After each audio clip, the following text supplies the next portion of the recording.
Шинжээчийн цаг хөтөлбөрийг Голомт банк үзүүлж байна. Сайн байцгаана үзэгчдээ. Шинжээчийн цагийн ээлж дугаар та бүхэн танилцуулгад бэлэн боллоо.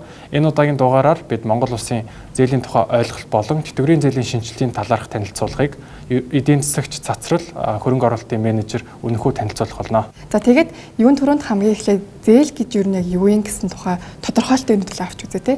За энгийнээр хэлэх юм бол зээл бол тодорхой хувь хүн болон санхүүгийн байгууллагаас авч байгаа одоо тодорхой хугацаанд иргэн төлөгдөх нөхцөлтэй тэг хүүтэй авч байгаа санхүүжилттэй хэлбэрийг бол хэлж байгаа. Тэгэхээр одоо хувь хүн болон одоо бизнес эрхлэгч өөрсдөө зээл авахын тулд үндсэн хэд хэдэн ойлголтууд болон тооцооллыг бол мэддэг байх шаардлагатай. За мэдээж энд бол нэгт үндсэн зээл. За тэгээд цаашлаад одоо зээлийн хүү хэрхэн тооцогдож байгаа. За мөн цаашлаад зээл авахд хугацаа нь урт болон богино байхаас шалтгаалж яг төлөлт маань өөрөө хэрхэн бууж ирж байгаа талаар ойлголтуудыг нарийн сайн авсан байх шаардлагатай гэж харж байгаа. Тэгэхээр зээлийн цаашлаад хэрэглээний болон бизнесийн зээл гэж хоёр ангилагддаг. За хэрэглээний зээл та бүгдийн мэдж байгаачлан цалингийн зээл, тэтгэврийн зээл, өрхийн хэрэглээний зээл гэх мэтлэн байдаг бол бизнесийн зээлд хөрөнгө оруулагчдын зориулсан зээл, худалдаа эрхлэгчдийн зээл гэх мэтлэнгээр тус тусад нь салгаж авч үздэг. За тэгэхээр зээлийг илүү ойлгохын хүрээнд бид нар юуг авч үзэх хэрэгтэй вэ гэхээр зээлийг ямар байдлаар зөв байдлаар ашиглах юм бол ямар эерэг цикл, буруугаар ашиглавал ямар сөрөг цикл бүхий урсгалууд бий болдгийг мөнгөний цаг хугацааны үн цэний ойлголтоор л тодорхойлж харцгаая. Өөрөөр хэлэх юм бол зээл сайн уу муу юу гэдэг дээр биш, тухайн мөнгө цаг хугацааны явцад за үн цэнэ нэмэгдүүлж байна уу, аль эсвэл алдагдаж байна уу гэдэг дээр бүх зүйл шалтгаалж байгаа гэдгийн холбоо хамаарлыг харуулна гэсэн үг. За та бүгдийг харж байгаачлаа энэ сэдвийн хүрээнд гол ойлголт нь юу вэ гэхээр мөнгө цаг хугацааны хувьд үн цэнтэй байдаг зарчимдад тулгуурлаж байгаа юм. Өнөөдрийн мөнгө ирээдүйн мөнгөтэй харьцуулахад үн цэнтэй байдаг. Яагаад вэ гэхээр та өнөөдрийн мөнгийг ашиглаж хөрөнгө оруулалт хийж орлогоо бий болгох боломжтой байдаг. Тэгэхээр зээл бол тухайн ирээдүйн мөнгийг ашиглах боломжийг олгож байгаа урьдчилсан нөхцөл хэлбэр юм гэж ойлгож болно. За та бүгдийг харж байгаачлаа энэхүү эерэг цикл бүхий урсгал дээр өнөөдрийн мөнгө бүхий зээлийг хөрөнгө оруулалтын зорилгоор ашиглаж байгаа нь бол харагдаж байна. Тэгэхээр хөрөнгө оруулалт оруулснаар бодит актив үүснэ. Жишээлбэл дэд бүтэц сайжрах, үйлдвэрлэл, тоног төхөөрөмж гэх мэт. Үүний дараа бүтээмж нэмэгдэх буюу ирээдүйн мөнгө урсгал бий болно гэсэн үг. За ирээдүйн мөнгө урсгал бий болсноор тухайн ирээдүйн орлогын үн цэн нь зээлийн өртгөөс илүү ихээр өндөрөөр үнэлэгдэн зээл нь өөрөөгөө төлөх чадвартай болсон гэж ойлгоход бол болно. За энэ циклийн хүрээнд гэх юм бол зээл нь өр төлбөр биш харин өсөлтийг илэрхийлж байгаа гол хэрэгсэл болж өгж байгаамаа. Харин эсрэгээр энэхүү сөрөг циклээр илэрхийлэгдэж байгаагаар та бүхэн харах юм бол зээл буюу өнөөдрийн мөнгийг хөрөнгө оруулалтын хүрээнд биш хэрэглээний хүрээнд зарцуулж байгаа нөхцөл юм. Та өнөөдрийн мөнгийг хэрэглээнд зарцуулснаар хөрөнгө оруулалт биш орлого бодит активыг бүтээмжийг өсгөж чадахгүй ингэснээр ирээдүйн мөнгө урсгал бий болохгүй гэсэн үг. Гэтэл зээлийн төлбөр болон хүүн цаг хугацаа явах тусам дарамт болж хоримтлагцаар байдаг. За үүний улмаас та зээлээ нэмж авах шаардлагатай болдог. Энэ нь өөрийн дарамтыг гүнзгийрүүлж байгаа нөхцөл юм аа. Тэгэхээр энэ циклийн хүрээнд зээл бүхий өнөөдрийн мөнгө нь ирээдүйн мөнгөний үн цэнийг нэмэгдүүлэх биш эсрэгээрээ алдагдуулаад байгаа. Үүнээс харахад зээлийн чанарыг, чадамжийг түүний хэмжээгээр нь бос мөнгө цаг хугацааны хүрээнд үн цэнийг бий болгож гин үгүй юу гэдгээр үнэлэх ёстой. Хэрэглээний зээл нь өнөөдрийн мөнгийг ирээдүйн мөнгөө та өнөөдөр зарцуулж байгаа хэлбэр гэж ойлгоход бол зөвтгөнэ. Энэхүү хоёр циклийг дүгнж хэлэх юм бол хүн бүр бизнесийн зээл авч хөрөнгө оруулах боломж байхгүй ч гэсэн хүн бүр зээлгээ одоо ухаалгаар ашиглах боломжтой байдаг. Тэгэхээр та өөрийн авсан хэрэглээний зээлийг ирээдүйн мөнгө урсгалаа нэмэгдүүлэх тал дээр тусламж үзүүлж байгаа бол энэхүү зээл нь хөрөнгө оруулалт болж байна гэж үзэж болно. Шинжээчийн цаг хөтөлбөрийг Голомт банк үзүүлж байна. За ийм байдлаар одоо зээлийн ерөнхий ойлголтыг ойлгоцсон байгаа бол Монгол улсын хүрээнд зээлийг ямар байгууллагууд яаж олгодог вэ талаар танилццгаая. За Монгол улсын хувьд бол зээл олгож байгаа үндсэн яг 4 төрлийн байгууллага байгаад байгаа. За мэдээж бидний мэдж байгаагаар 12 бол арилжааны банкуд бол үйл ажиллагаа явуулж байгаа. Одоо нийт хөрөнгө болон активын одоо 80-90%-ийг бүрдүүлж байгаа системийн гол 5 банк бол байгаад байгаа. За нөгөөд талаар гэх юм бол 573 банк бус санхүүгийн байгууллага, 177 хадгалан зээлийн хоршоо. За тэгээд нэмэлтээр мэдээж олон улсын санхүүгийн байгууллагууд бол орж ирж байгаа. Тэгэхээр эдгээр одоо зээл олгож байгаа санхүүгийн байгууллагын төрөл маань өөрөө яг ямар шин чанараараа ялгаатай байгаад байгаа гэвэл мэдээж хүү, хугацаа, за тэгээд шаардлагын нөхцөл байдал болон зээлийн дүнгээр ялгаатай байдаг. За мэдээж арилжааны банкуудын хувьд гэх юм бол биднэрт илүү найдвартай системтэй гэдэг утгаараа одоо түүний төвшин бусад санхүүгийн байгууллагатай харьцуулахад харьцангуй бага байдаг. За хүү бага хугацаанд мэдээж урт байдаг. За тэгээд нөгөө талдаа гэх юм бол зээл авч байгаа хүмүүстэй тавих шаардлагын хувьд бол өндөр. Тэгэхээр одоо нөгөө талдаа бол банк ба санхүүгийн байгууллагуудын хувьд гэх юм бол эсэргээрээ буюу хүү өндөр ч гэсэн шаардлага маш бага байдаг учраас илүү богино хугацааны зээл авч байгаа хүсэж байгаа хүмүүст бол банк ба санхүүгийн байгууллагаас зээл авах хандлага бол илүү давмгай ажиллаж байгаа гэж харж болж байгаа. За хадгалан зээлийн хошооны онцлог гэх юм бол мэдээж хүүний түвшин бол дундаж, за мэдээж хугацааны хувьд ч гэсэн бол дундаж. Гэхдээ нөгөө талдаа зөвхөн гишүүнчлэлийнхаа хүрээнд бол зээлийг олгодог байдлаараа санхүүжилт бол явуулдаг гэсэн үг. За хамгийн сүүлийнх нь буюу олон улсын одоо санхүүгийн байгууллагуудын хувьд гэх юм бол мэдээж яг тухайн одоо зорилготой төсөл хөтөлбөрүүдийг санхүүжүүлэх зорилгоор бол том дүнгээр бол санхүүжилтийг бий болгодог. Тэгэхээр хүүний хувьд бол хөнгөлөлтөө нөхцөл байдал бол бий болох нь давуу тал. Гэхдээ нөгөө талдаа хугацаа нурт буюу зээлийн дүн их байдаг. Тэгэхээр олон улсын санхүүгийн байгууллагын хувьд гэх юм бол тодорхой хэмжээний зорилготой төсөл хөтөлбөрүүд дээр санхүүгийн байгууллагуудаар дамжуулж зээл олгодгоор онцлогтой байгаа гэж харж болж байгаа. За тэгэхээр ерөнхийдөө бол одоо тухайн санхүүгийн байгууллага маань өөрөө ямар хэв шинжтэй байна гэдгээс шалтгаалаад зээлийн хувь хэмжээ ч гэсэн өөр байх хандлага байдаг тийм.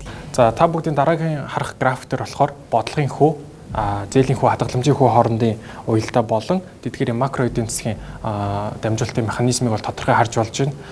2022 оны ихэнх үед инфляц эрчимтэй өсөж, за импортын үнийн шок үүсч, валютын ханшийн дарамт нэмэгдснээр за гадаад орчны тодорхойгүй байдал үүссэн. За үүний улмаас Төв банк үндсэн зорилтынхаа хүрээнд инфляцийг тогтоон барих зорилгоор за бодлогын хөх шат дараатаагаар удаа дараа нэмсэн он жил болсон. За үүний улмаас графикаас харах юм бол бодлогын хүү огцон өсөн, түүний хадгаламжийн хүү түүнийг дагаж өссөн бол зээлийн хүү илүү удаан айжмаар өсөх хандлагатай байгааг харж болж байна. Энэ нь зээлийн хүү бодлогын хүүг шууд биш, тодорхой хугацааны хоцрогдолтойгоор даган өөрчлөгдөж болохыг илтгэж байгаамаа. За 2023 онд мөнгөний хатуу бодлогын тогтворжилт буюу инфляц айжмаар сарж эдийн засгийн одоо тогтворжилт ажиглагдсан он жил болоход бодлогын хүүг бол доктортой байдал дээр буюу одоо 13% түвшинд бол авч үлдсэн.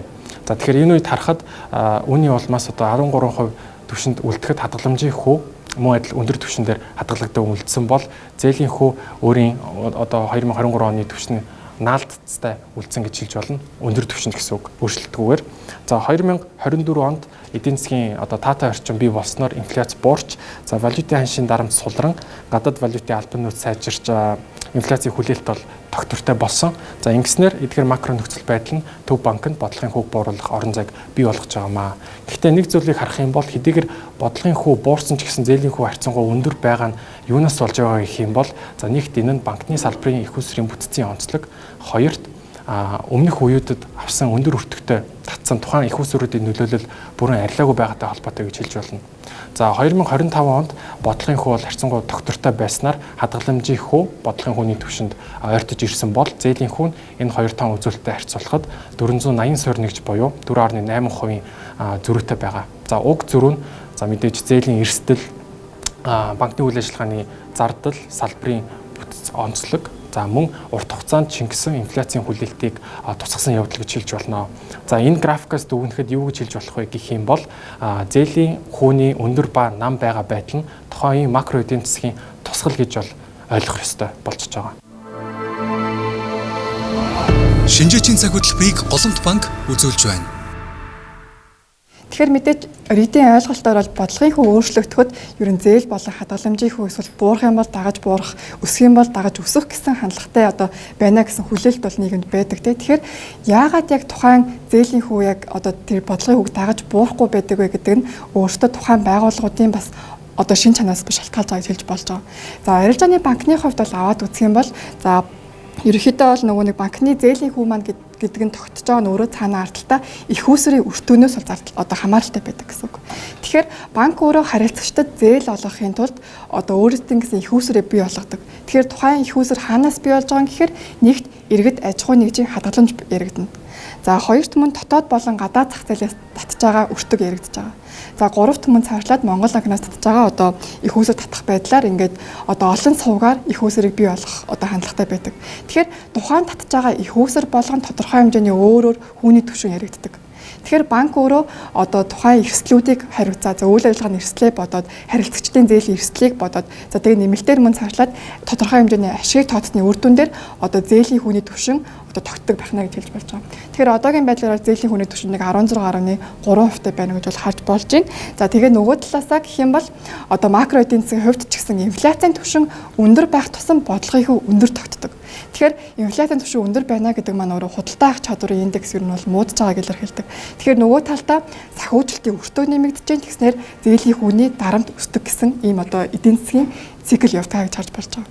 За тэгэхээр банкны зээлийн хүү бол хэрхэн тодорхойлогддог тухай бол энэ хэсэгт бол авч үзлээ те. Тэгэнгүүт за нөгөө талдаа зээл авахд гол шаардлагатай харьцаа буюу одоо сүүлийн үед яригадаад байгаа төлбөр орлогын харьцаа гэсэн үзүүлэлт юу юм бэ гэдгийг бол тайлбарлая те. За төлбөр орлогын харьцааг юу нь бол банкуд хэрхэн тогтоодог вэ?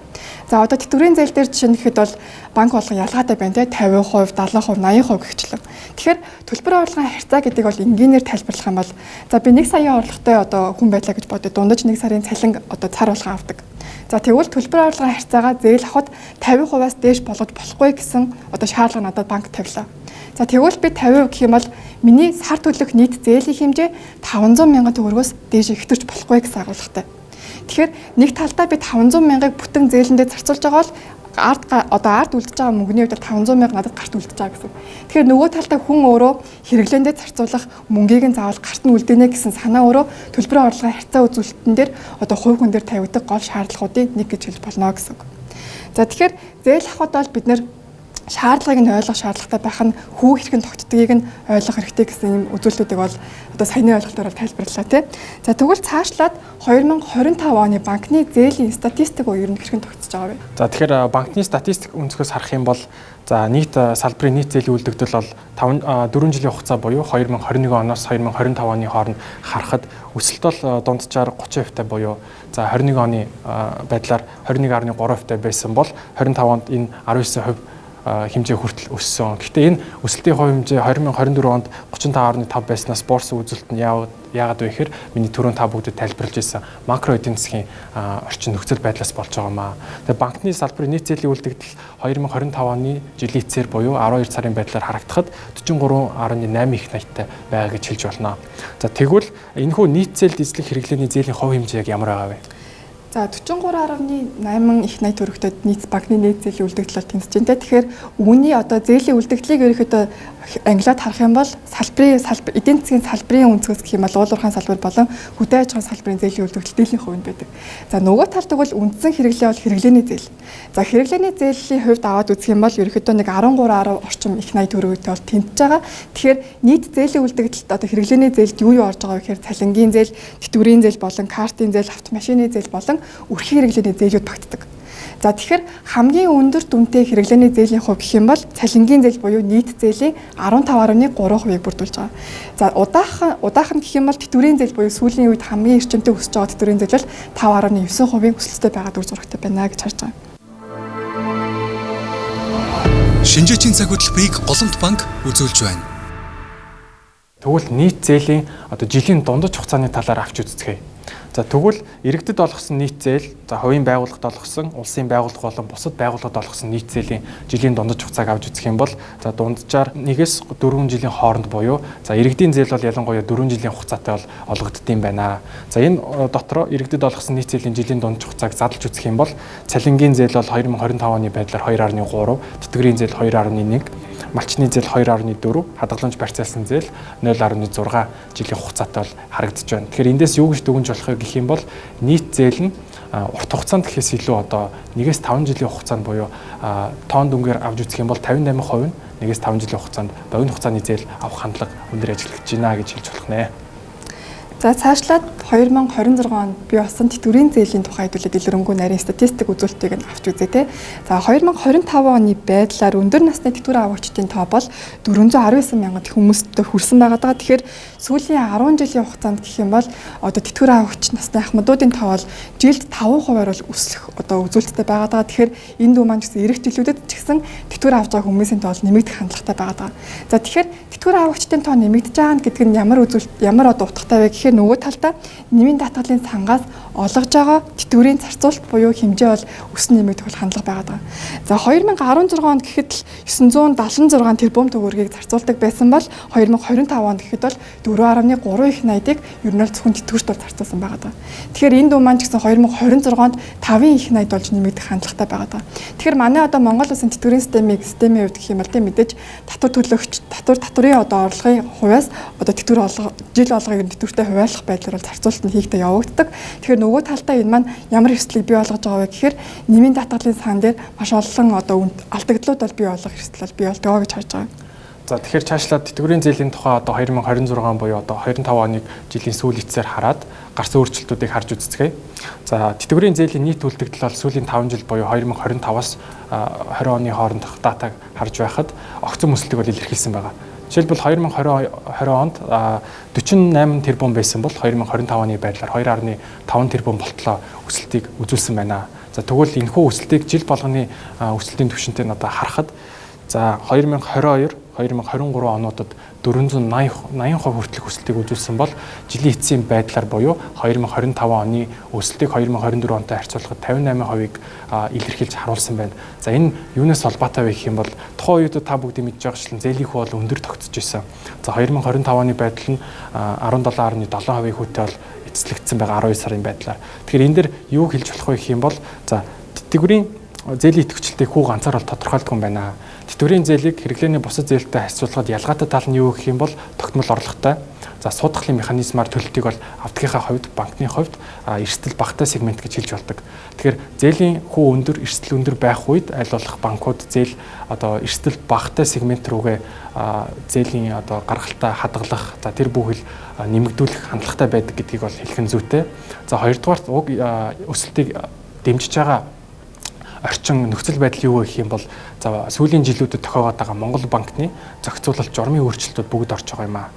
За гэхдээ та бүгдийн өсөлтийн графикаас харахад 2025 оны 2-оос 5 дугаар сарын хооронд бол бууралтыг бол илэрхийлээд байгаа. Энэ нь юу вэ гэх юм бол түрүү миний хэлсэнчлэн мэдээж Монгол банкны зохицуулалт журмын өөрчлөлт нь нөлөөлж байгаа. За яг хэрхэн нөлөөлж байгаа гэх юм бол за тухайн журамд өөрчлөлт орсноор зээл авч чадаагүй байсан иргэд за зээлээ авах боломжтой болсноор за 2025 оны ихээр тухайн зээлийн авч за 2-оос 5 дугаар сарын хооронд зээл авах шаардлагагүй байсан мэтээр одоо ингээд зээлийн өсөлтийн хувь хэмжээ бол буурч байгааг бол харуулж байгаа. За хоёрдугаарт гэх юм бол энэ тэтгэврийн зээл нь бол улирлын шин чанартай байдаг. Цагаан сарын дараа ахмад настууд зээл авах шаардлага бол төдийлөн байдгүй, буурах хандлагатай байдаг гэдгийг бол хэлэх нь зүйтэй баха. За нөгөө талаар одоо он гарснаас хойш тэтгэврийн зээлэн дээр хит хитэн одоо шаардлага үзүүлэлтэн дээр өөрчлөлт бий болсон те. Тэгэхээр нэгт бол хугацаан дээр өөрчлөлт. За Монгол банкны зүгээс бол тэтгэврийн зээлийн хугацаа 36 сар болгож хойшлуулсан.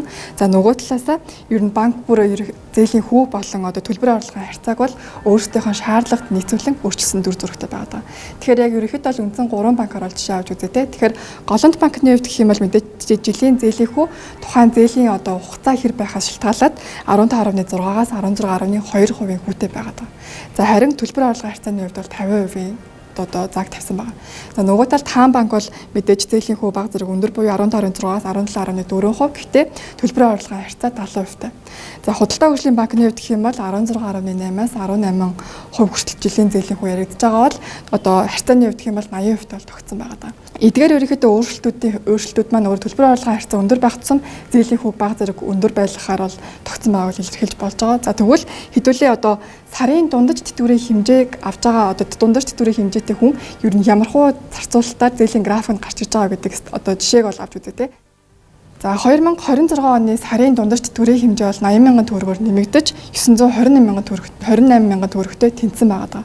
Тэгэхээр 928,000 төгрөгтэй хүн тэтгэврийн одоо төлбөрийн орлогын харьцааг 50%-ийг нь тулгаж авснараа зээлийн график хэрхэн гаргаж байгааг одоо энэхүү графикт бол дүрсэлж харуулсан байгаа. Тэгэхээр 928,000 төлбөрийн орлогын харьцаа 50% үзүүлэлт маань өөрөө сарын төлөлт нь 464,000 төгрөгтэй бол тэнцэж ирж байгаа. Тэгэхээр мэдээж одоо зээлийн хэрэглээний зээлийн одоо зээлийн графикт хэрхэн тооцогддог яг л тэр одоо тооцоолоор явснараа хамгийн ихэнд бол мэдээж зээлийн одоо нийт авж байгаа зээлийн төлбөр өндөр байгаа учраас ихэнх саруудад бол зээлийн одоо хүүний төлбөр бол өндөр. За нөгөө талдаа үндсэн төлбөр бол бас одоо тооцогдоо явж байгаа тэгснээрээ одоо 36 сар хүрэхэд бол ер нь бол хүүний төлбөр нь харьцангуй бага, үндсэн төлбөрөөс хасагдаа явж байгаа гэж харж болж байгаа. Тэгэхээр мэдээж төрийн зээлийн дээр харигдж байгаа асуудлууд явдах юм бол мэдээж хэрэглээний зээлийн зарчимтай болыг адилханаар тооцогдож байгаагаараа энэ нь бол онцлогддог юмаа.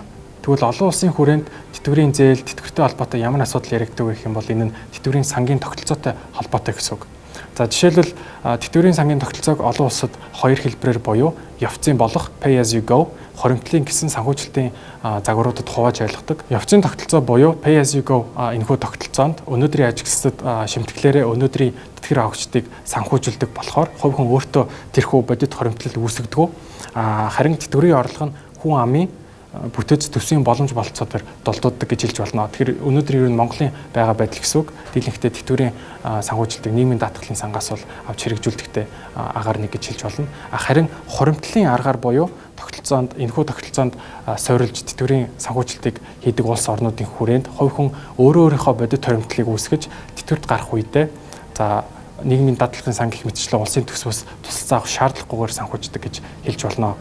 Тэгэхээр Монгол улсын хүрээнд энэхүү хуримтлалын тогтолцоог шат тараатаагаар хэрэгжүүлснээр иргэд тэтгэврийн зээлийг амжиргаагаа залгуулах үүднээс биш санхүүжилтийн боломж бололцоо хэрэгсэл гэж харж эхлэх юм болов уу гэж бодож байна. За ингээд энэхүү танилцуулгаараа зээлийн тухай ерөнхий ойлголт тэгээс сүүлд гарсан тэтгэврийн шинжилэлд тухайн тэтгэврийн шинжилэл маань өөрөө зээлийн график дээр яг хэрхэн тусч байгаа тухай бол товч танилцууллаа. Тэгээд шинжээчийн цагийн энэ удаагийн дугаар дуслаа. Та бүхэндээ баярлалаа. Дараагийн дугаар уулзцгаая.